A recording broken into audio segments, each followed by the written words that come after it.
Hello, welcome back to GameSpot's coverage of E3 2013. You're watching Stage 2 with me, Danny O'Dwyer, and we've got a pretty good game coming up right here. We hope a pretty good game. Only seen little dabbles of it. Josh Bridge from Capcom Vancouver. That's correct, Thank you very much for joining us today. You're going to show us, well, we're going to talk about Dead Rising 3. That's right. And have a look at what you guys showed at the press conference a couple of days ago. Absolutely. Thanks for having us. Not at all. So first of all, tell us, Dead Rising 3, obviously.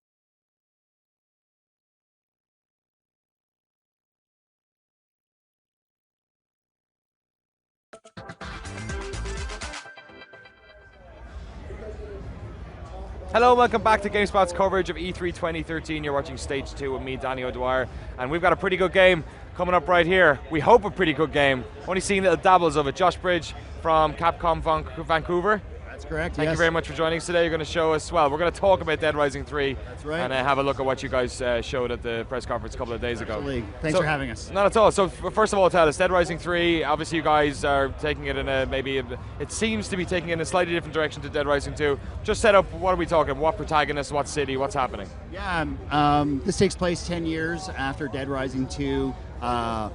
Ending S for all the hardcore fans. It takes place in a fictional city called Los Perdidos, California. We did that because we wanted to have fun with this city and sort of really pack it with the density that the brand's known for. We pick up the story, it's been 3 days post a zombie outbreak and the whole city's just locked down and quarantined by the military. And you play as this mechanic, used to be his day job, his new day job surviving, and his name is Nick Ramos. So the demo we saw, in terms of how it looked and how it played, seems to be maybe a bit more somber, a bit more, dare I say the word, realistic. Some fans have been very vocal about maybe this is taking in a direction that they're not comfortable with. What do you think about those claims? Actually, it was intentional. We went for something that we wanted to sort of buy into, that this was all about the zombies, right? It's zombies first and comedy second. And we created this look that just, is a lot more realistic, a lot more gritty and whatnot. But it was intentional, actually, because you can imagine we have a game that isn't even aware that it's funny, right? So all that comedy is in there, right? You can still create crazy combo weapons, dress how you want, and all that appears in the cinematics. And the idea was, we can create a stronger contrast now, more of a juxtaposition, right? Okay. Where the game's not aware and you're almost photobombing the game now. Which I hope that actually is funny for you, as opposed to us saying, oh, this is funny, right? And being really funny up front, and then, yeah, I don't find it funny, and then when I do something funny, it doesn't really get any funnier, so we want to make sure there was really high contrast. So this isn't an intentional play maybe to try and coerce some more mainstream fans over to the franchise? Well, no, I mean, the whole point of all this is actually to still keep evolving the brand and how it has dark humor in it, as opposed to just being slapstick. Upfront slapstick, the problem we were finding as we were coming off Dead Rising 2 and sort of really talking about where we want to go with Dead Rising 3 was zombies really weren't a threat, right? You weren't getting in that mood that these guys you need to be, afraid of. We're pushing the numbers of zombies more so than ever. We've invested in, them being more aggressive and more deadly, so we want to make sure that was the tone. It was horror first and then comedy second, and the comedy's up to you to evoke in the game. Cool. Let's talk about some of the mechanical differences you guys have talked about as well. Some of the sort of iconic Dead Rising tropes, like the PP system, the fact that there's always a timer ticking in the back, and even though there's 4 things you kind of need to finish, you can only really do one. And so some of that stuff has been taken away, some of it is optional. Yeah, I mean, we talk about the time mechanic a lot, and even as developers, we're all core gamers at Capcom Vancouver. We're like, it was really divisive, about time, and we know that it's really core to the brand. So what we did is actually we created 2 modes. We have like a mainline story mode, and that's the mode that you can just take your time and be a completionist, really explore the world, and there's a whole bunch of new and extra side content. You can kind of go in there and really get in there and level up your character. But we also have a mode called Nightmare Mode, and that takes it right back down to Dead Rising 1 rules, I'd say, if not a bit tougher.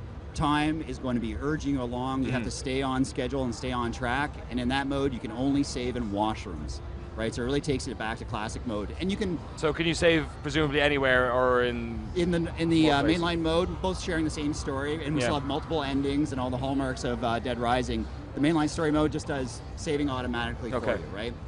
You can, it all saves to one player profile, so you can like hop between the modes, right? You can kind of go into Nightmare and like, oh my god, this is too hard. I'm gonna go in here, and you can go back and forth if you want. I actually challenge fans, because I know we've been playing in the office, like start with a new profile and try to hit Nightmare and try to get through, because we have an awesome unlock at the end.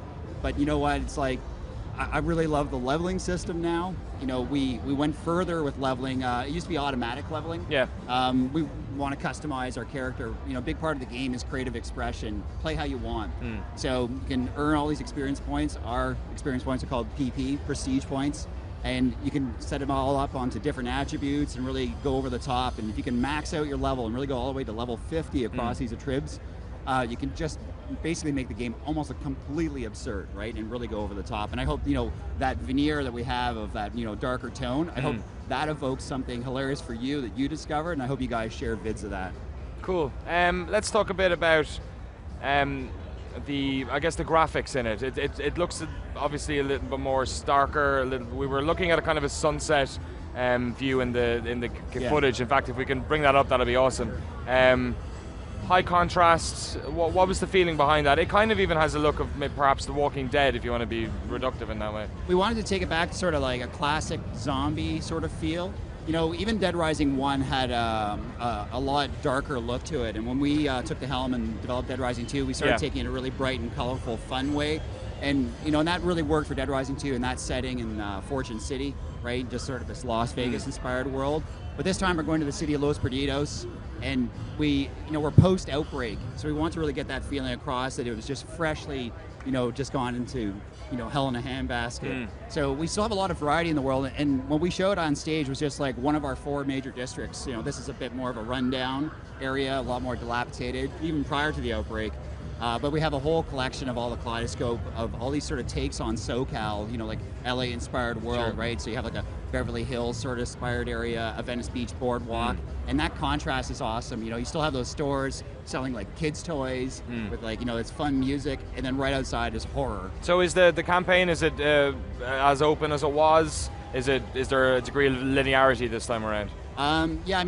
Another hallmark of the brand is actually exploring the world, right? Even though you have a linear main storyline that you can kind of push through, you can just kind of go off the beaten path as always and just go off and explore all this optional content, explore the world. And we've packed this world with the same density that the brand's been known for, but now it's way larger, right? And you can drive through it and go into all these little stores still and climb up. We have a lot more climbing going on now, and it's really, really rich with all these little things you can pick up. Some completely useless, a pile of plates still, right? Some stuff that's more deadly. We're looking at a city here. In the previous 2 games, they were very much sort of enclosed areas in terms of casino or shopping mall. In terms of vehicles, then, is there much more diversity and scale? Yeah, we looked at vehicles as weapons. For Dead Rising, anything and everything's a weapon still, and more so. We have hundreds and hundreds of them. So we have to look at vehicles in the same manner, right? It's not just a get out of jail free card. It's not just hop in a car and the game's over and the credits roll. The different vehicles, some better suited for other situations. We have a lot of physics play going on, like the actual torque of the car will get slowed by the bodies of the zombies you're trying to push against, right? Okay. So you actually have to find better vehicles if you want to do that. We have a whole kaleidoscope too. We have sedans, of course, trucks, SUVs, motorbikes. Anything in terms of air vehicles or military vehicles? No flying, I can tell you that. No, you just leave. Yeah, of course. Game's over. Yeah, good point. You would just leave. So what we're looking at here, so a lot of people have been talking, a lot of people are very happy that this series is back. It was one that a lot of rumor and speculation that was going to be mentioned during the conferences. Then there's also been people who've been saying perhaps this looks a bit less like the Dead Rising I know and love. Maybe perhaps that it's another attempt at westernizing a game that was incredibly quirky in its own way. I guess the last time Capcom did that was with Resident Evil, and Resident Evil 6 didn't turn out too great. What would you say to people who are maybe a little bit worried that this might be going in the same direction, just from seeing what they've seen here? Well, what we're showing here is all the gameplay that everyone knows about the series has just gone further, right? more zombies than ever before.